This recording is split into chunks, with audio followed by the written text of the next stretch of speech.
जी नाज़रीन, अस्सलाम वालेकुम। यूँ लगता है कि हालात ख़राब हो रहे हैं, लेकिन हकीकत ये है कि हालात ख़राब हो नहीं रहे, हालात ख़राब किए जा रहे हैं। बहुत सी कुव्वतें आपस में दस्तो गिरेबां हैं, बहुत सारे फैक्टर्स आपस में लड़ रहे हैं। हमें कुछ लड़ाई छोटे पैमाने पर नज़र आ रही है, कुछ लड़ाई बड़े पैमाने पर ग्लोबल लेवल पर लड़ी जा रही है। पाकिस्तान जिस बहरान का शिकार है, ये बहरान इतना शदीद नहीं है जितना शदीद किया जा रहा है। अभी आप देख लीजिए सूरत हाल जो फेस पर है, पेश मंजर क्या है और पस मंजर क्या है, इसके ऊपर आपने गौर करना है। दो कुव्वतें आपस में लड़ रही हैं। ये कुव्वतें जमहूरी और गैर जमहूरी कुव्वतें हैं। ये कुव्वतें प्रो अमेरिका और एंटी अमेरिका कुव्वतें हैं। ये कुव्वतें इस्टेब्लिशमेंट के रोल को गैर जमहूरी रखना चाहती हैं, न्यूट्रल रोल उन्हें कबूल नहीं है। एक तबका काजी फाइज ईसा के साथ है, एक तबका बंदेयाल साहब के साथ है। एक बार कौंसल बंदेयाल साहब के साथ है, एक बार कौंसल काजी फाइज ईसा के साथ है। एक सियासी जमात इलेक्शन को डिले करना चाहती है, एक सियासी जमात फौरी तौर पर इलेक्शन कराना चाहती है। इस बड़े डिज़ाइन को, इन छोटी छोटी खबरों से एक बड़े डिज़ाइन को समझने की कोशिश करें।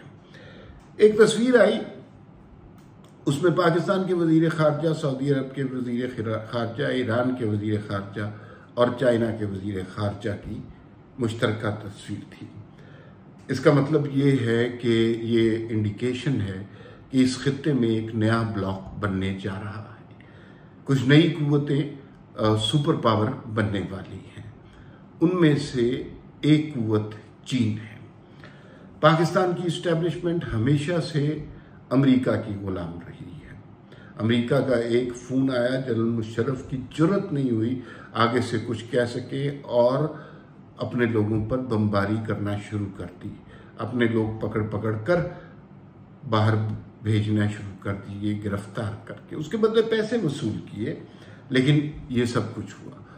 जब दिल किया, ज़ियाउल हक साहब का मार्शल लॉ तारीख आज हमें बताती है, इसलिए लगाया गया कि भुट्टो साहब से इख्तलाफ नहीं था, अफगान जहाद शुरू करवाना था। और अगर वो ना शुरू कराना होता तो पाकिस्तान में डेमोक्रेसी चलने दी जाती। अब एक नया दौर आ रहा है और वो दौर चाइना का दौर है। उस दौर में नए लोग होंगे और नए प्लेयर्स होंगे। उसमें पाकिस्तान का रोल बहुत इम्पोर्टेंट होगा कि पाकिस्तान अमेरिका के दाईं साइड पे खड़ा होता है या चाइना के दाईं साइड पे खड़ा होता है। ये बहुत ही इम्पोर्टेंट फैक्टर है और यही जंग जारी है। आपको याद है कि नवाज शरीफ साहब ने 2016 में CPEC का जब आगाज किया, ये था तो जरदारी साहब के ज़माने से, लेकिन इसकी इम्प्लीमेंटेशन उस ज़माने में शुरू हुई और गेम चेंजर मंसूबा करार दिया गया। मैं अगर बहुत सारे इश्यूज़ को सोचने के बाद कोई एक नुक्ता निकाल सकूं कि जिसकी बिना पर नवाज शरीफ की हुकूमत को हुकूमत से बेदखल किया गया था, तो वो CPEC का मंसूबा था। इसलिए कि उस वक्त जो भी ज़ीरक दूरंदेश शख्स होता है, उसे नए पार्टनर्स की तलाश होती है। हम अमेरिका की गुलामी बहुत कर चुके, अब हमें नए एवेन्यूज तलाश करने हैं। पाकिस्तान 2016 में बहुत मुख्तलिफ पाकिस्तान था। हम दहशतगर्दी के खिलाफ जंग जीत चुके थे, हम लोड शेडिंग ख़त्म कर चुके थे, अशियाए ज़रूरिया की कीमतें कम हो रही थी, पेट्रोल की कीमत कम थी। लेकिन उसमें जब CPEC मंसूबा शुरू किया गया, और एहसन इकबाल साहब रोज़ प्रेस कॉन्फ्रेंस करके बताते थे कि ये गेम चेंजर मंसूबा है, तो इस गेम चेंजर मंसूबे के अंदर अमेरिका की नाराज़गी मोल ली और फिर अमेरिका की नाराज़गी को ख़त्म करने का तरीका ये ढूंढा गया।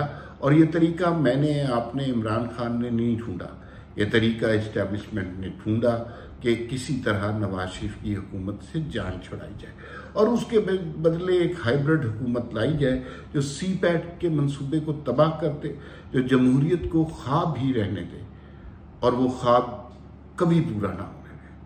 और वही सब कुछ हमने देखा, हमारे सामने, हमारी आंखों के सामने हुआ है। सी पैक मंसूबे पे आसिम बाजवा जैसे शख्स को लगा दिया गया जिसने अरबों कमाए, बाहर बैठ गया, भाड़ में गया उनकी तरफ से पाकिस्तान, और भाड़ में गई हुब्बुल वतनी और भाड़ में गई यूनिफॉर्म। वो लोग अपनी कमाइयां करके दिहाड़ियां मार के निकल गए हुए हैं। फिर उसके बाद जनरल फैज हमीद, जनरल बाजवा, ये किसके कहने पे काम कर रहे थे? आपके ख्याल में इमरान खान ही नहीं चला रहा था, या इन्हें इमरान खान से मोहब्बत है? नहीं, इनके असल आका, असल मालिक कोई और थे, और हमेशा से रहे हैं हमारी इस्टेब्लिशमेंट के। अब दौर बदल रहा है, अब एक नई इस्टेब्लिशमेंट आ गई है जो इतनी प्रो अमेरिका नहीं है, और फिर उसके बाद खित्ते में मुख्तलिफ तब्दीलियां करवटें ले रही हैं। इस मौके पर हमारे अंदर एक आखिरी जंग चल रही है कि किसी तरह वो हाइब्रिड निज़ाम जो अमेरिका का चहीता था उसको वापस लाया जाए, बेशक वो मुंह से अमेरिका के गुलाम ना होने का दावा करे, ठीक है, तो वो सारे लोग वापस लाए जाएं। और दूसरी तरफ कुछ कुव्वतें हैं जो उस निज़ाम को, हाइब्रिड निज़ाम को जड़ से ख़त्म कर देना चाहती हैं।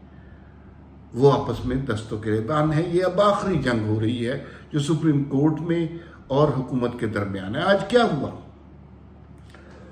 पहले सुप्रीम कोर्ट की तरफ से फैसला हुआ 8 मुतनाज़ा जजेस की तरफ से।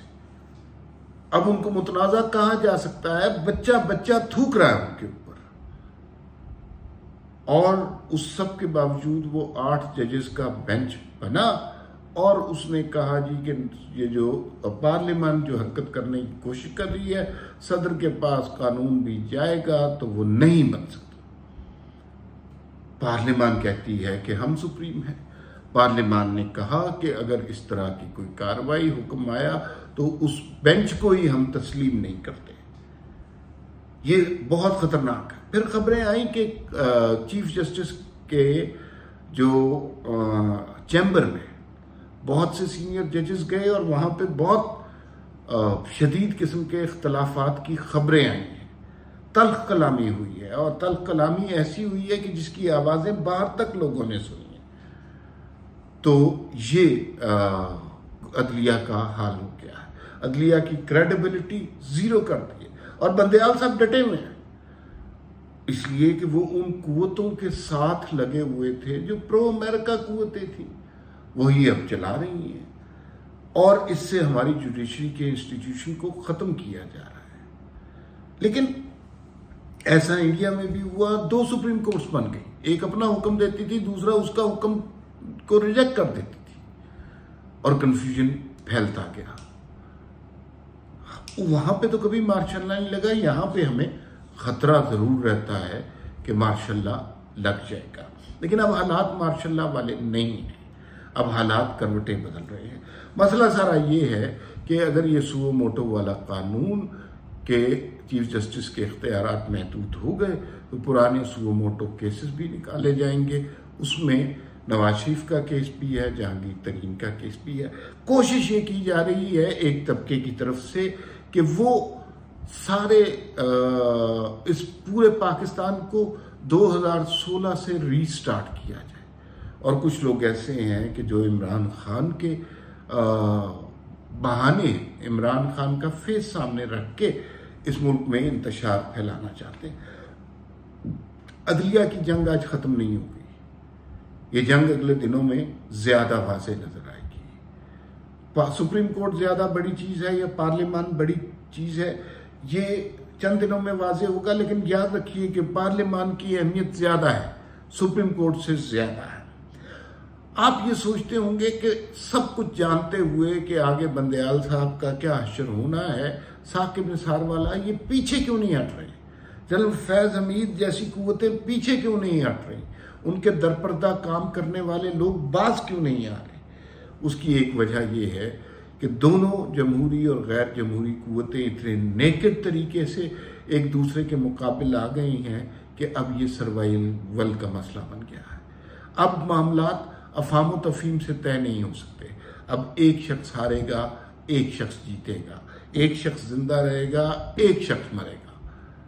और ये इसमें से जीतता कौन है इसके बारे में अभी कुछ नहीं कहा जा सकता, लेकिन माहौल ऐसा बन गया है और हालात ऐसे दिखाई देते हैं कि यूं लगता है कि काजी फाइज ईसा, आसिम मुनीर, नवाज शरीफ, इन लोगों की फतह होगी और इमरान खान जैसे लोगों और उनके दरपर्दा जनरल फैज़ हमीद, साकिब निसार जैसे लोगों को शिकस्त होगी।